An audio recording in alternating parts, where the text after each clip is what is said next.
আসসালামু আলাইকুম। আমি আলিফ। আশা করি সকালে ভালো আছেন।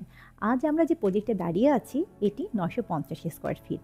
শুনেই বুঝতে পাচ্ছেন আমাদের প্রজেক্টটি কিন্তু খুব বেশি বড় নয়। অল্প ছোট জায়গা। এই ছোট জায়গাকে প্রপারভাবে ইন্টেরিয়র করতে পারি কিভাবে সেটাই আসলে আপনাদের সঙ্গে শেয়ার করতে চাই। আমাদের শুরুতেই দরজাটি ঢুকে আমরা একটি প্যানেলিং করেছি এবং তার পাশে একটি আয়নার ব্যবস্থা করা হয়েছে।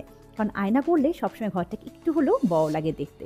আর প্রথমে যেহেতু বলছিলাম ছোট বাসা, আমাদের মাথায় সবসময় ছিল ডিজাইন করার সময় এই ছোট বাসাকে কি করে একটু বড় করা যায়। আসলে বড় করা তো সম্ভব নয়। সেক্ষেত্রে ডিজাইনের মাধ্যমে আমরা চেষ্টা করেছি এটাকে আরেকটু বড় দেখানোর। আমাদের এই ড্রয়িং রুমের মধ্যে পর্যাপ্ত পরিমাণের আলো বাতাস ছিল না এবং কোনো এক্সট্রা জানলা ছিল না। যার জন্য আমরা ওয়ালটাকে পাঞ্চ করে একটি গ্লাসের ব্যবস্থা করেছি যাতে করে গেস্ট রুমে যে জানলা থেকে আলোটা আসছে সেই আলোর কিছুটা অংশ আমরা ড্রয়িং রুমে পাচ্ছি। এখন আমরা যেটা দেখতে পাচ্ছি আমাদের টিভি ক্যাবিনেট। টিভি ক্যাবিনেটের দুপাশে আমরা কিছু বুকশেলফের ব্যবস্থা করেছি। যেহেতু আমাদের জায়গা শর্ট, খুব বেশি জায়গার মধ্যে আমরা আলাদাভাবে সুরাকের ব্যবস্থা করতে পারিনি, যার জন্য টিভি ক্যাবিনেটের নিচেই আমরা সুরাকের ব্যবস্থা করেছি। এখন আমরা চলে যাচ্ছি আমাদের ডাইনিং স্পেসে। আমাদের ড্রয়িং এবং ডাইনিং একসঙ্গে করা ছিল, যার জন্য আমাদের ডাইনিং স্পেসে দুটা ফ্রিজ রাখার পরে যতটুকু অংশ পেয়েছি সেখানে আমরা একটি সাব কাউন্টার করেছি ডাইনিং ক্যাবিনেটের জন্য। এবং সাব কাউন্টারের মাঝে আমরা মার্বেল এবং উপরে হচ্ছে পর্যাপ্ত পরিমাণে স্টোরেজের ব্যবস্থা করা হয়েছে। আর যেহেতু আমাদের লাইটিংয়ের একটা ব্যাপার থাকে, যেহেতু আমাদের খুব বেশি সানলাইটের ব্যাপার পাচ্ছি না, সেক্ষেত্রে আমরা বিভিন্ন স্থানে একটু বিটের মাধ্যমে লাইট দেওয়ার ব্যবস্থা করেছি, যেটা আপনারা দেখতে পাচ্ছেন।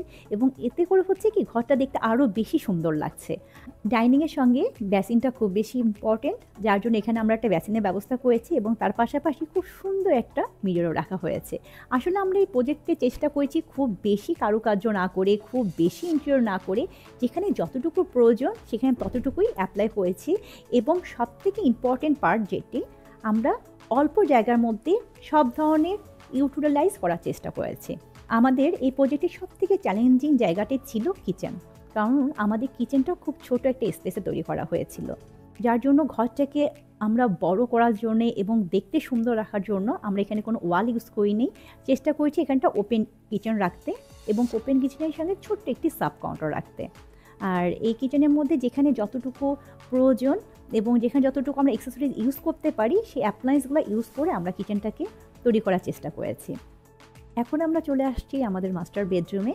মাস্টার বেডরুমও ঢোকার পরেই একটি বড় ড্রেসিং রাখা হয়েছে এবং এখানেও কিন্তু ভিতরে আমরা স্টোরেজের ব্যবস্থা রেখেছি। তার পাশে একটি কাউন্টার আছে, অর্থাৎ পড়ার টেবিল, এবং পোড়াটা ধরেই আমাদের ক্যাবিনেট করা হয়েছে। যেহেতু আমাদের জায়গা কম ছিল সেক্ষেত্রে আমাদের এখানে ক্যাবিনেটের ডেপথটা কম দেওয়া হয়েছে এবং পাশাপাশি আরও একটি ক্যাবিনেট করা হয়েছে। আর এখানে কিন্তু বেসিক্যালি আমরা দুইটা কালার ইউজ করেছি, গ্রে অ্যান্ড হোয়াইট।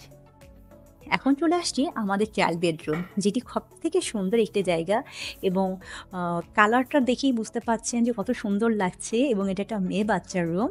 সো এই বেবি গার্লের রুমটাকে আমরা লাইট পিঙ্ক এবং হোয়াইট কালার দিয়ে করেছি। এখানে সুন্দর বড় একটি মিরর দেওয়া হয়েছে, তার পাশে একটি ড্রেসিংয়ের জন্য কিছু ওপেন র্যাক করা হয়েছে।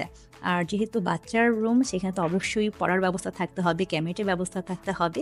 সো সব ধরনের সুবিধাগুলো হাতের কাছে রেখে এই রুমের ইন্টেরিয়রটা করা হয়েছে।